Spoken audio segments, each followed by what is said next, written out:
नमस्कार सभी विद्यार्थियों का सोशियोलॉजी यानी समाजशास्त्र की इस क्लास में बहुत बहुत स्वागत है। आज हम लोग बीए फर्स्ट ईयर के एक बहुत ही दिलचस्प कोर्स की शुरुआत कर रहे हैं जिसका टाइटल है सोसाइटी इन इंडिया। देखिए, ये एक मल्टी डिसिप्लिनरी कोर्स है। इसका सीधा सा मतलब ये है कि हम सिर्फ समाजशास्त्र के दायरे में ही नहीं रहेंगे बल्कि दूसरे विषयों से भी जरूरी बातें सीखेंगे, जिससे भारतीय समाज पर हमारी समझ और भी ज्यादा गहरी और मजबूत बनेगी। तो चलिए भारतीय समाज की इस खोज यात्रा पर आगे बढ़ते हैं। आज की ये जो हमारी पहली क्लास है, ये समझिए कि पूरे कोर्स के लिए एक रोड मैप की तरह काम करेगी। इससे हमें एक साफ तस्वीर मिल जाएगी कि आने वाले समय में हम सब मिलकर क्या-क्या नई चीजें सीखने वाले हैं और किन-किन पहलुओं को समझने वाले हैं। अच्छा, तो आज हम क्या-क्या कवर करने वाले हैं, एक नज़र इस पर डालते हैं। सबसे पहले हम ये समझेंगे कि इस कोर्स को पूरा करने के बाद हम क्या हासिल कर पाएंगे। फिर एक एक करके हम सभी 5 यूनिट्स के जो मुख्य टॉपिक्स हैं उनको जानेंगे।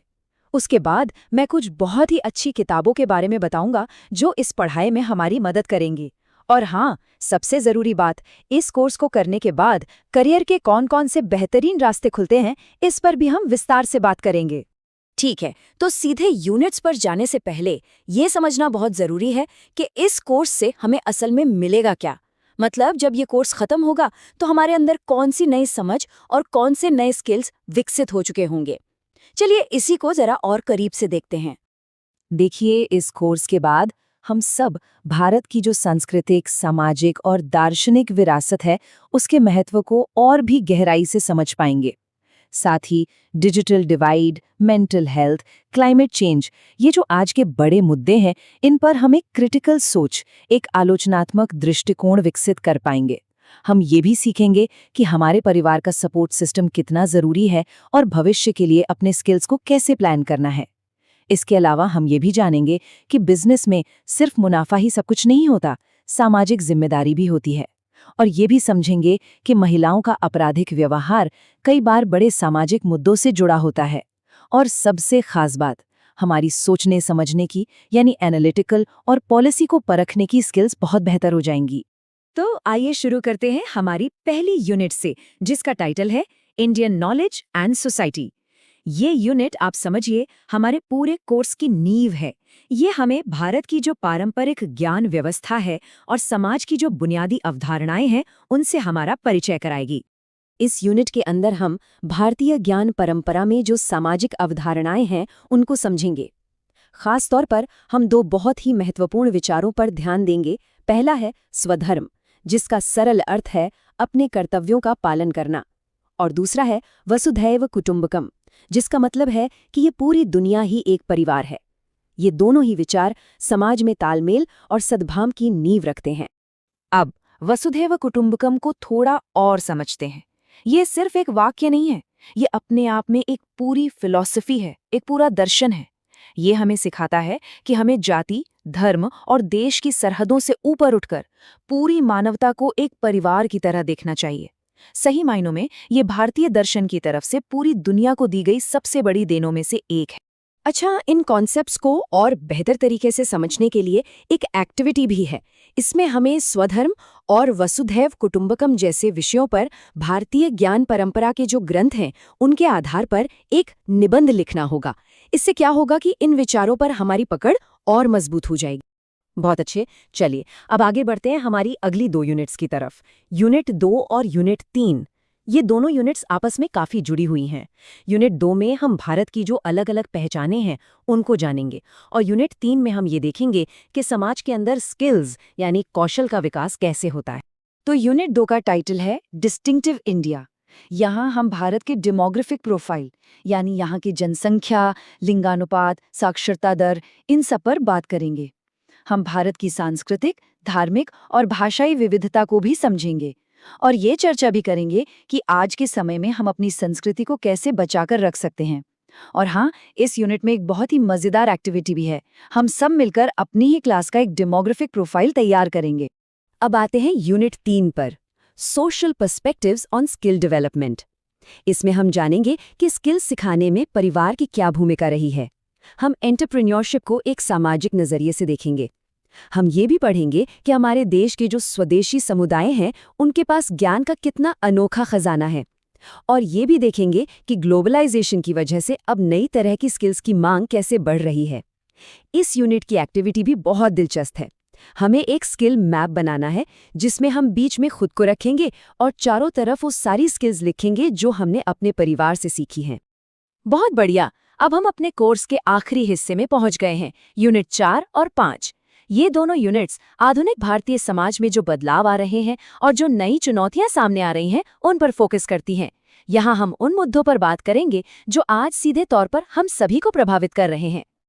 यूनिट 4, ट्रांसफॉर्मिंग सोसाइटी, यानी बदलता हुआ समाज। इसमें हम ग्रामीण विकास और गांव में रोजगार की योजनाओं को पढ़ेंगे। डिजिटल लिटरेसी और आईटी स्किल्स की क्या भूमिका है, इसे समझेंगे। और ये भी देखेंगे कि सोशल मीडिया से रोजगार के कौन से नए मौके बन रहे हैं। एक बहुत ही जरूरी टॉपिक है कॉर्पोरेट सोशल रिस्पॉन्सिबिलिटी, उसे भी हम कवर करेंगे। और इस यूनिट की एक्टिविटी तो आज के समय में बहुत जरूरी है, डिजिटल डिटॉक्स चैलेंज, जो हमें कुछ समय के लिए अपने फोन और स्क्रीन से दूर रहने के लिए कहेगा। और अब हमारी आखिरी unit, unit 5, challenges of modern society. ये यूनिट कुछ बहुत ही गंभीर और संवेदनशील मुद्दों पर बात करती है। हम डिजिटल दुनिया पर अपनी बढ़ती निर्भरता और असल दुनिया के रिश्तों के बीच संतुलन बनाने की चुनौती पर चर्चा करेंगे। हम महिला अपराध के कारण और उसके परिणामों को गहराई से समझेंगे। आत्महत्या के संकट को एक सामाजिक और मानसिक स्वास्थ्य चुनौती के रूप में देखेंगे। साथ ही महिलाओं और बुजुर्गों के संपत्ति के अधिकारों पर भी चर्चा करेंगे। इन विषयों की गहरी समझ के लिए हम केस स्टडी लिखने का काम करेंगे।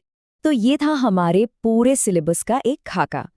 अब सवाल ये उठता है कि इन सभी विषयों को और गहराई से पढ़ने के लिए हमें कौन सी किताबों की मदद लेनी चाहिए। तो चलिए मैं कुछ बेहतरीन किताबों के बारे में बताता हूँ। स्क्रीन पर कुछ किताबों की लिस्ट दी गई है, जैसे सुकांत भट्टाचार्य की एनवायरनमेंटल सोशियोलॉजी, पर्यावरण और समाज के रिश्ते को समझने में बहुत मदद करेगी। लीला दुबे की सोशियोलॉजी ऑफ किनशिप, नातेदारी व्यवस्था पर एक क्लासिक किताब मानी जाती है। एंथनी गिडेंस वैश्विक समस्याओं के बारे में लिखते हैं और युगेंद्र सिंह की किताब social change in India, Bharat में हो रहे सामाजिक बदलावों को समझने के लिए बहुत ही जरूरी है। अपनी रुचि के हिसाब से इनमें से किताबें चुन सकते हैं। चलिए अब आते हैं सबसे दिलचस्प हिस्से पर।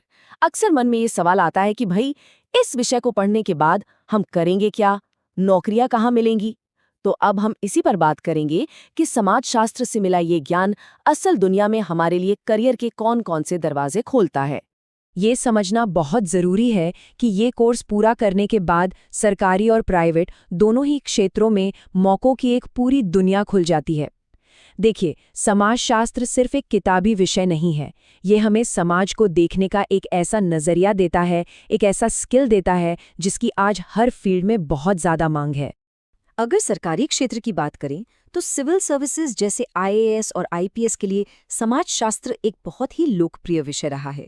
स्टेट पब्लिक सर्विस कमीशन के एग्जाम्स में भी ये बहुत मददगार होता है। कोई सोशल वेलफेयर ऑफिसर बन सकता है या रूरल डेवलपमेंट ऑफिसर, क्योंकि ये टॉपिक तो हमारे सिलेबस का हिस्सा ही है। पॉलिसी रिसर्च और एनालिसिस के क्षेत्र में भी अच्छे मौके हैं और साथ ही सरकार से फंड लेने वाली एनजीओज में भी महत्वपूर्ण पद मिल सकते हैं। और अगर प्राइवेट सेक्टर की बात करें तो यहाँ भी मौकों की कमी नहीं है। जैसे हमने सीएसआर के बारे में पढ़ा है, तो कोई भी एक बड़ी कंपनी में सीएसआर मैनेजर बन सकता है। समाज और लोगों को समझने की जो क्षमता हमें मिलती है, वो हमें एक बेहतरीन एचआर स्पेशलिस्ट बना सकती है। मार्केट रिसर्च एनालिस्ट और पब्लिक रिलेशन स्पेशलिस्ट के तौर पर भी शानदार करियर बनाया जा सकता है। और तो और खुद का स्टार्टअप भी शुरू किया जा सकता है, जैसे कोई सोशल एंटरप्राइज या एडटेक कंपनी। तो ये था हमारे पूरे कोर्स का एक विस्तृत ब्यौरा। उम्मीद है कि अब सबके मन में सिलेबस को लेकर एक साफ तस्वीर बन गई होगी। इस सिलेबस के हर एक टॉपिक पर हम आगे भी गहराई से बात करेंगे, तो उसके लिए इस चैनल के साथ जरूर जुड़े रहें।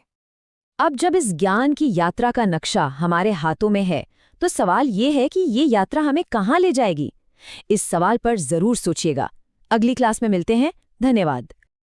Don't forget to subscribe for more amazing content like this.